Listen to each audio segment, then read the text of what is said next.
Hello people, what is going on? Welcome back to the channel. This is Sorins and today we're going to talk about the T-22 medium auction in World of Tanks. This is going to be the first auction and we are starting off hot.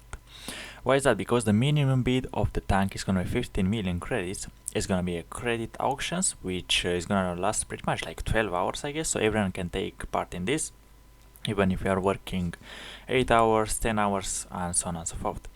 Number of items, there's going to be 15,000 T-22 mediums in the battlefield in maybe tomorrow and so on and so forth whenever you receive your tank. And what can I say, the vehicle was sold 3 years ago. On the European server I think there were 12,000 items or whatever it was. I actually don't know, I have to double check, but we're gonna double check together. But what I know is the minimum bid was roughly 41 million ish to get a vehicle. And yeah, spending 41 million million credits on a vehicle, it's outraging. I mean, if it's top of the tree, you can get yourself 10 Tech 3 tier 10s. I mean, that's a lot of tanks, isn't it? But yeah, talking about the T-22 medium.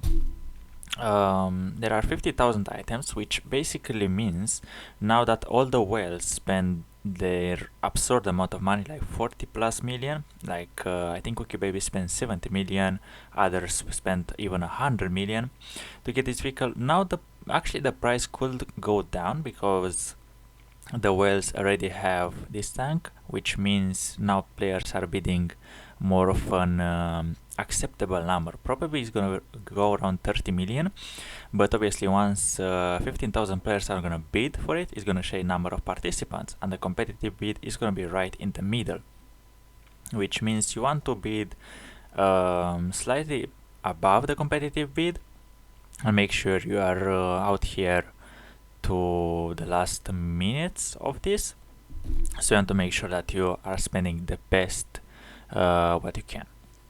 Now, talking about the T-22 medium, let's actually jump on some statistics about it, and we're gonna start off with the Tomato GG. We can see in the last 30 days there were only 4,777 battles played, which means people are not really playing this vehicle. Even though they have it, they're like, yeah, I just have it as a trophy and that's all. And I guess it's performing. I mean, it's having a 51% win rate, which is tiny touch worse. I mean, it's way worse than the 907. But considering such a small sample, we cannot really consider this vehicle as having a full statistics. If you look at the overall for this, we can actually see where this tank is shining. Where it was played by the looks of it, 23,000 players have it, and there were 2.5 million battles. But right now the win rates are actually 55%, which means it is showing more of these tanks' strengths. And what are those strengths? Well, first of all, the main selling point of this, it is the armor. This armor is fully V-shape. Obviously the upper plate is better. You don't really want to show it to your enemies. What you want to show it, always show your side. Versus AP-APCR is gonna be an auto ricochet even at this angle. Versus hit, you kind of want to be less aggressive on your angling, but still, if you side scale like this, it's still gonna be enough to bounce even hit rounds. But make sure that you're hiding this thing. So how do you hide this? Well, obviously let's start with the turret. The turret is fairly good. You only have 5 degrees of gun depression, which is not good, but yeah, on the turret you don't really have any weak points. Probably the cheeks over here are tiny touch green, and over here by the looks of it you can penetrate the mantle, but I never tried. Maybe it's a bug or something, but yeah, the turret seems quite strong if you cannot penetrate this. I mean, if you penetrate this, then it's not as strong as I think. But yeah, how do you hide this? Well, you can actually reverse side scrape, and if you check yourself like this and try to angle like this and try to bait people into shooting, I mean, it still works. But versus APCRs, you actually have a match. You can pick like that. Let's say there is a building here, make sure you're not showing your rear, and versus AP-APCR like STRVs, what other tanks are having AP as a premium on the PCR, like AMX-10-4, S-Kong, and so on and so forth. Yeah, this thing is gonna be golden to reverse side scrape because they cannot do anything. Probably they can load HE and still do like 200 damage to you because the armor is like only 80. So they can still chop your HP down with HE, but I don't really think that is the best thing to do. Now, talking about the vehicle, you have less DPM, you pretty much fire one round less than the Object 907 and the 140, but the gun is pretty similar. You carry the same ammo capacity as the 140, which means 16,000 potential damage. You can carry APCR, hit, and HE. Gun handling is pretty much part on part with the 907, but the 907 has tiny touch better gun handling and accuracy, not by a lot, but still a small margin, whereas the 140 has the best gun handling, best accuracy, well, not really best aim time, but you on top of that have 7 degrees. So the 140 is actually winning over here in terms of gun handling and DPM, in terms of the firepower. But the T-22 medium, only 5 degrees of gun depression, same as the 907. If you have a 907, you pretty much know where to take it and you know how to play it. So if you have a 907 and you get yourself the T-22 medium, you are gonna enjoy yourself a lot because you already know how to play 5 degrees of gun depression. And if you don't, I think the Object 430 and the 430 you have 5 degrees as well, and some Chinese medium tanks, if I'm not mistaken. But in terms of mobility, 55 same as the other tanks, but the vehicle is going to be way quicker because your power to weight ratio it's actually 22, which is much better, and the vehicle weighs 36 tons, the same as the other two mediums in its comparison. And yeah, the vehicle is going to be playing faster just because you can go upslope faster, you can accelerate to that top speed, and even on soft you can keep yourself at 55 maximum top speed, which makes the vehicle really nimble. In terms of the armor, I actually presented it to you. Health is the same as the 140, 1900, which is fairly nice, and the vehicle has 400 meters base range and it has 10% fire chance, which means there is gonna be a small chance that you get set on fire. I mean, I don't want to make a full review on the T-22 medium. You actually have how to play the T-22 medium. It's a wargaming exclusive video. I mean, it's 8 years old, but it is still showing some. I mean, you can watch it on your spare time. You can watch Days Game talking about this vehicle being sold.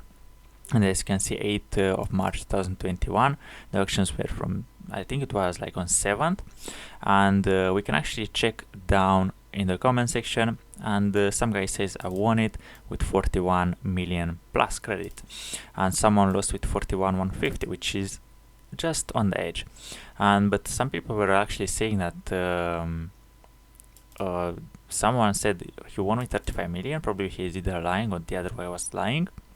But yeah, that is still a lot of money. And now we're coming to the question, is it really worth that much? Well, unluckily there is no video like I made last year about the, like, to make an overview about all the prices, how many were there, and what was the winning bid. But I did some research and I can find on the Armor Patrol all the black market from from 3 years ago, and we can actually see wherever it is, the T-22.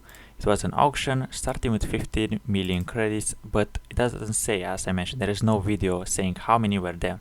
But by the looks of it, there were 12,000 items, which is nearly as much as we have right now at 15 million, at 15,000. So probably now the bid is gonna go for 30-ish, 35-ish, which is gonna be tiny touch less. On top of that, there is more information about the past bids, but we only care about this T-22 medium at the moment. Yeah, what can I say about this vehicle? Actually, what can I say about this?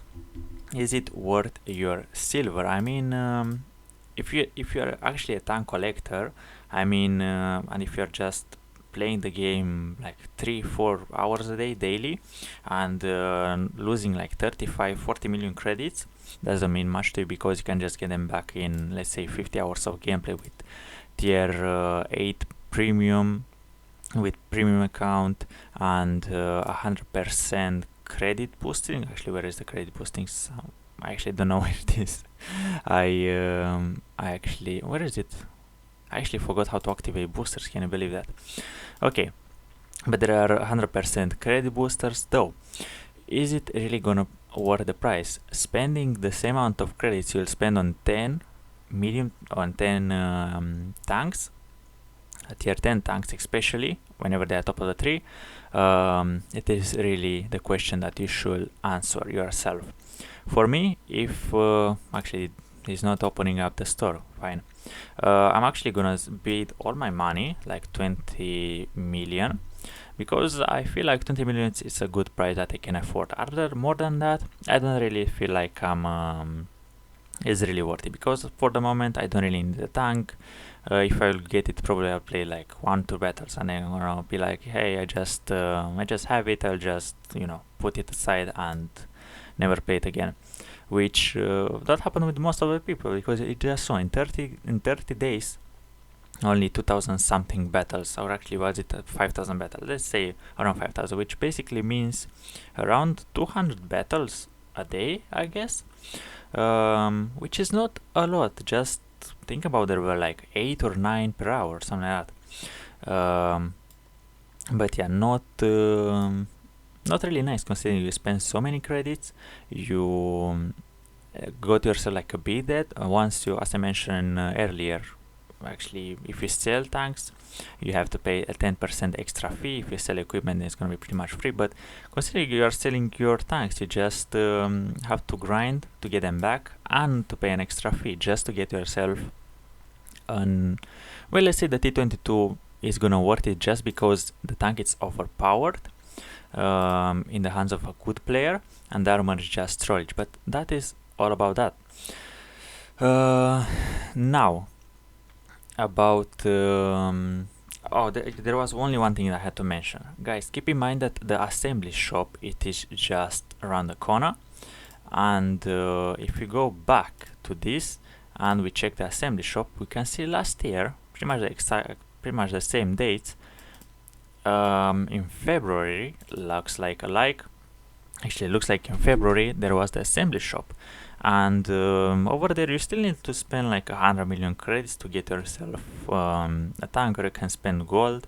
So and on top of that, this is gonna be the first auction, guys. Keep this in mind.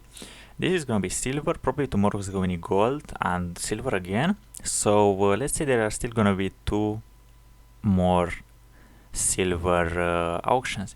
So if you are spending all of your credits today, you might actually miss out on the assembly shop, on the tomorrow's bid, actually the day after tomorrow. But yeah, is it a risk that you want to take? Do you actually need the tank? Do you have, let's say, do you need something else special, probably something new exclusive, like probably a tier 9 premium or anything like that? I mean, as I mentioned, the tank is very fine, the tank is very overpowered, it's very good, but for this price it is completely insane for me. I mean, it is your account, it is your time spent to grind those money, it is your money that probably you bought with the front Konak bundle, but yeah, just make use of all of this time to get yourself research, to get yourself watch skill for LTU, watch Quickie Baby, watch Keizu, the Killzor. Is the tank suiting you, and is it worth the money? Answer this to your question, and I wish you a happy bidding, and I'll see you legends around. Bye bye.